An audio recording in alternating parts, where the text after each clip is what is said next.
Bom dia, buenas tardes, né? Agora é tarde já. Vou falar sobre um pouco do Brasil, sobre o sistema, né? Sobre a política, sobre um pouco da história, para que a gente possa refletir. Eu sou...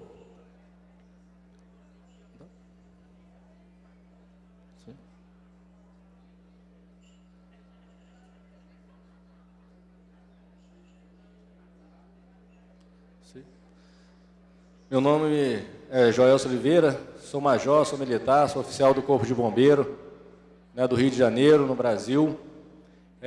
Estou aqui hoje pela Universidade Federal Fluminense, em Niterói, no Rio de Janeiro. É o trabalho que eu estou apresentando no meu artigo, que vai ser apresentado lá, e gostaria, né, de compartilhar, né, esse estudo que eu fiz em cima desse período que eu tive lá fazendo esse mestrado. Então, como também já trabalhei em Defesa Civil, como coordenador de Defesa Civil e como secretário de Defesa Civil do município de Itaperuna, né, que está no noroeste do estado do Rio de Janeiro, pude sentir as dificuldades, tanto a nível do município, a nível do estado e também até a nível federal, porque a gente passa a ter um contato. E a primeira pergunta, então, resolvi retroceder em relação aos estudos, né? Ou seja, como nasce a cidade, como cresce a cidade, para a gente tentar pegar um histórico disso, para a gente saber como nasceu, como e o que aconteceu para que a gente tenha tanto desastre hoje no Brasil, se somos um país que não, né, tem tremores de terra, sismos, né, mas bastante ínfime em relação aos outros acidentes. Então, uma das coisas que fazem com que as pessoas se aglomerem, né, e que vão formando comunidades, né, sempre a necessidade de trocar mercadoria, seja elas produzidas, sejam elas extraídas. Né, a gente tem os fatos históricos, né, que fizeram algumas cidades ficassem maior do que as outras, né, a parte dos bandeirantes, da monarquia ter vindo para o estado do Rio, mas, a princípio, o fundamento básico de formação da cidade é uma necessidade de trocar suas mercadorias. E daí vai atraindo cada vez mais as pessoas devido ao que a cidade vai oferecendo, além das trocas de mercadoria, que é a parte de educação, emprego, saúde, facilidade de comprar. E assim as pessoas vão aglomerando. Outro fator, as pessoas sempre procuram estar próximo dos rios, né? Deus, né, de 500, 400, 300 anos atrás, as pessoas sempre iam ficando próximo ao rio para facilidade de lavar roupa, de beber, de cozinhar. Então, sempre foram atraídos para ficar próximo ao rio devido à necessidade básica que é a água. E, posteriormente, a gente vai falar melhor, foram ocupando locais com maiores inclinação. Aí, a segunda pergunta que eu fiz, né, como a cidade nasce e o que é um desastre? Né, quais são os principais desastres recorrentes no Brasil? E a pergunta é, o que é desastre? E formulada da definição do glossário da Secretaria Nacional de Defesa Civil, que muitos já conhecem, né, os brasileiros, é o resultado do evento adverso, né, naturais ou provocado pelo homem, sobre um ecossistema, ou seja, sobre as cidades, né, vulneráveis, causando danos humanos, materiais, ambientais, consequentes prejuízos econômicos e sociais. Essa definição ela é muito boa, né, em relação quando a gente fala de um todo, quando a gente está falando de desastre. Então, em cima de um estudo, eu falei, poxa, qual seria uma definição apropriada para o Brasil? Né?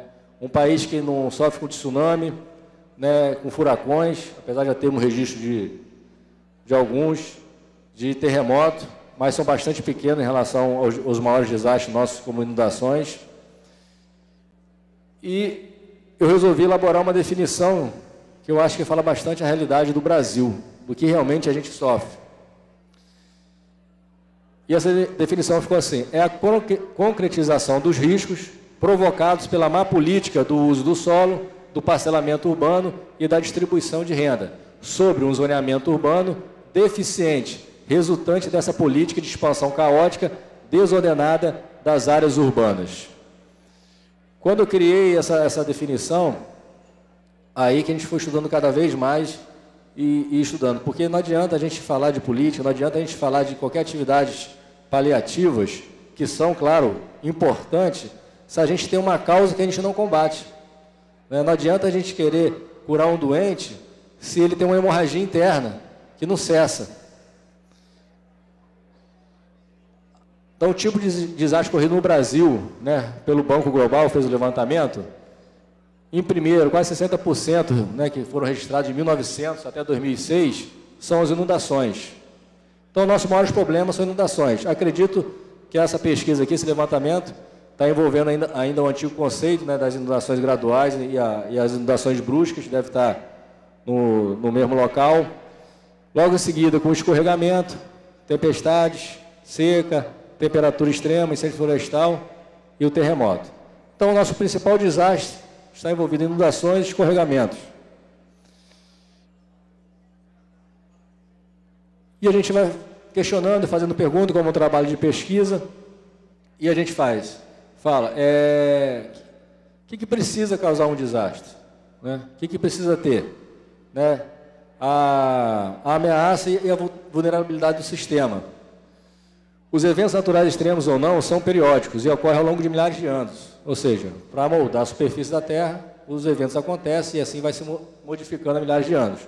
Moldando a superfície do planeta, sendo assim, eles são simplesmente um evento e não um desastre, pois só passam a ser desastre quando atinge a rede social de uma comunidade, cidade ou região e que tragam vários prejuízos e danos. Então, o desastre só passa a ser quando tem uma comunidade. Se a gente falar de terremoto, fica difícil você tirar um país inteiro, né, da ação, né, de um desastre. Mas quando a gente se fala de locais que estão em torno dos rios e que estão construídos em áreas com grandes inclinações, isso já é uma responsabilidade do homem e não da natureza. Outra coisa também que eu fiz o levantamento foi falar sobre as mudanças climáticas, né, o aquecimento global, aquela temática longa aí que existe, de quem está com a verdade, né? E a gente vai se perguntando, né? Então, existe os cientistas ortodoxos, os céticos, né, os que têm opiniões divergentes, que a mudança climática, o aquecimento global, está envolvendo o aquecimento global por causas naturais, e o ortodoxo por causa humana. É uma discussão que a gente tem aí para discutir, né, o dia inteiro aí, tem umas duas correntes para discutir. Mas o importante para a gente, em defesa civil, é o que eles convergem. Opiniões convergentes. Aumento da magnitude dos fenômenos meteorológicos extremos. Então, a certeza que os dois têm é que nós vamos ter um aumento significativo, isso aí, ao longo de décadas. E isso nos importa. Aí vem a palavra resiliência, né, que está sendo bastante utilizado.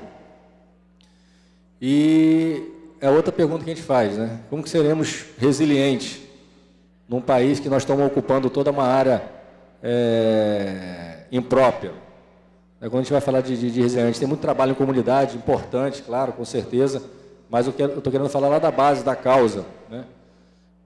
Na física, todo mundo já sabe, resiliência, né, é um material, né, que é deformado e tem o potencial de retornar à sua forma original o mais rápido possível, sem sofrer danos, né? E aí eu comparo dois países, né, o Haiti e o Japão. É bastante claro, né, os eventos. No Haiti tivemos um terremoto que teve 7 graus na escala Richter e tivemos mais de 200 mil mortos. No Japão, tivemos um terremoto 9 graus na escala Richter, seguido de um tsunami, seguido de um acidente nuclear. Tivemos 19 mil mortos. Então, a diferença é muito grande. E a gente pergunta qual a diferença, né, dos dois países. E perguntamos também, e no Brasil? Diferente dos países que sofrem realmente com os desastres naturais, o desastre no Brasil quase sempre está ligado às ocupações dos locais onde é propenso ter um desastre. A resiliência fica a cargo do cumprimento e criação de leis, bem como na fiscalização periódica da ocupação do espaço urbano.